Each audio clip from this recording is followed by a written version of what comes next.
Every States, thousands of homes and many lives are lost to fire. Worst of all, a large percentage of the victims are small. A home can be replaced, but not a child. Even if you take all necessary precautions, a fire can still start.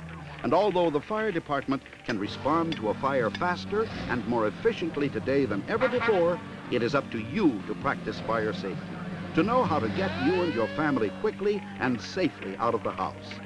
And so we've created a little story to help illustrate the need for fire safety, because what you do in those first few minutes can mean the difference between life and death. Our story begins here. Here's Uncle Don. He works hard all day, and at night, he likes to sit and read his favorite book, and his favorite comic book. Uncle Don, our teacher says it's important to have a fire escape plan for our house. We'll never have a fire. But look, Uncle Don, we drew this plan so you can see all the doors and windows and stairs. Oh, that's very nice, but I'm reading now. And our teacher says we ought to practice Edith. Edith? Edith! It's too late to play with Edith. No, Uncle John, Edith. Exit drills in the home. The teacher says we ought to have 2 weights out of every room. Yeah, and we got to decide on a place to meet outside. Yeah, okay. Now run along now and don't bother me. But Uncle Don, we should install smoke detectors. In the hallway, upstairs, and in all the bedrooms. And don't forget, we should put in collapsible ladders upstairs by the bedroom window. Okay, I will. Tomorrow. The teacher says we ought to know what to do if our clothes catch on fire. We should stop and cover our face with our hands. And then we should drop. And then we should roll until it fires out. How many times have I told you not to play on the floor? We should also have a secondary signal to wake up everybody if there is a fire when we're sleeping. Well, that's enough! Teacher says. But Uncle Don! Go on. Get to bed. Uncle Don! Now! Teacher this, teacher that.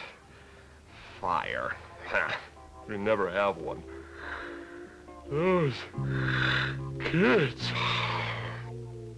You're not doing right with the kids, Buster. You're not doing right with the kids. I said you're not doing right with the kids, Buster. Hey, look at this. He didn't pay any attention at all. Wouldn't even look at the plan. And the signal. I gotta straighten him out.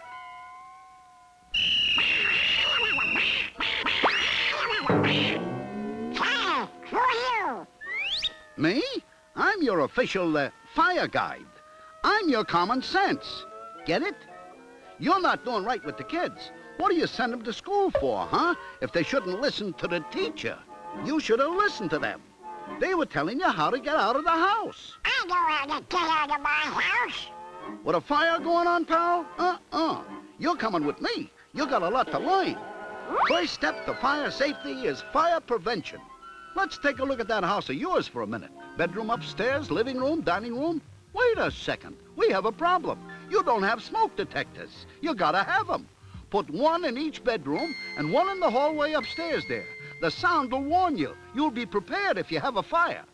Okay, remember that old frayed lamp cord you kept saying you were going to replace but never did? Just suppose that the bare wire's touched. That could cause a spark that could get hot enough to start the rug smoldering, might even work up onto the overstuffed chair. This could smolder for a long time. No flames, but a lot of smoke that has poisonous gases in it. Believe it or not, that smoke is what kills more people than anything else in fire. Hot air makes the smoke rise, so the stairway takes it right up to the second floor. But any house is like a big box with a lid on it. So it fills up with smoke from the top down, even in a one-story house. All right, now we'll put you in bed asleep and take a look at what can happen. Oh, look at that. You left the bedroom door open like you always do, so the smoke comes right in from the hall, starts to fill up the room. Like I said, it fills up from the ceiling down, so the top half of the room can get plenty thick in no time. You jump out of bed, smack into it, and bango! A little matter of carbon monoxide, buddy. One of those gases that's mixed in with the smoke. You can't see it, you can't smell it, but it's there. And sometimes just a couple of whiffs can make you groggy, even knock you out.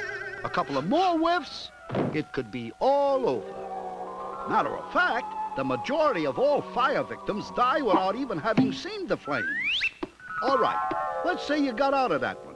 You had the door closed.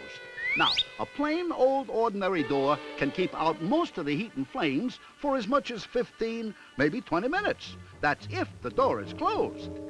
Naturally, you ought to use normal exits like a door when you can, but always feel it first. If it's hot, you never... Don't open it! This time it's superheated air. One breath and it's curtains again.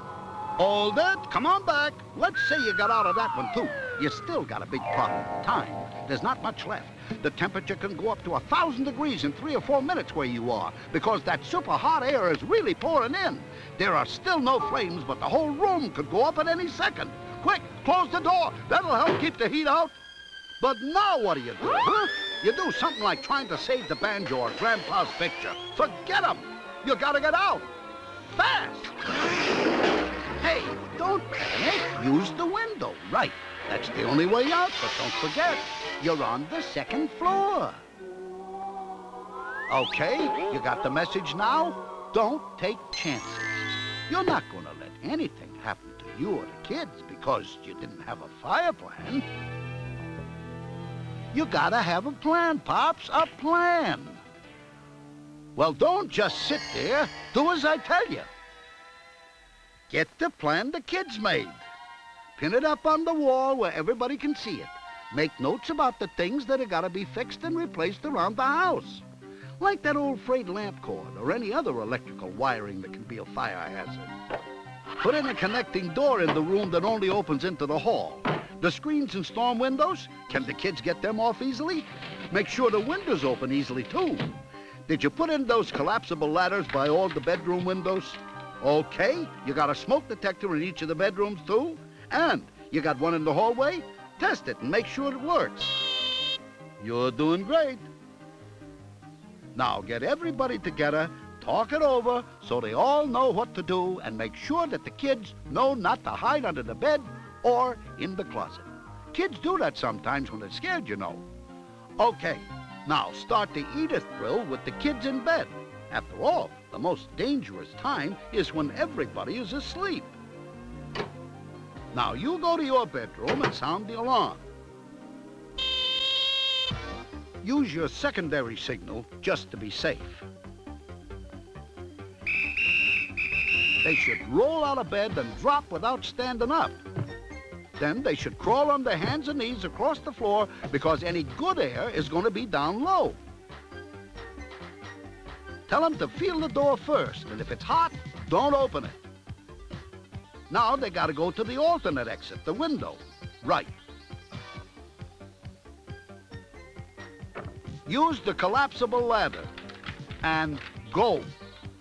Okay, now you, pal. Use the secondary escape from your room. Now go around and help the kids down. And you're out, safe and sound. Now that you got everybody out, count noses. Make sure nobody's nose goes back in. Here's where you should all go to a neighbor's phone and call for help as fast as you can. That's it, Pops. You're prepared in case of a fire. Nice going, Uncle Don. Yeah, now we have a plan. That's right. And we should practice the Gertrude drill.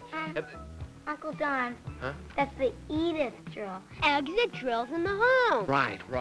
Well, we should practice the Edith drill at least once a month. Someday it might not be a drill. It might be real. Suppose our house were different.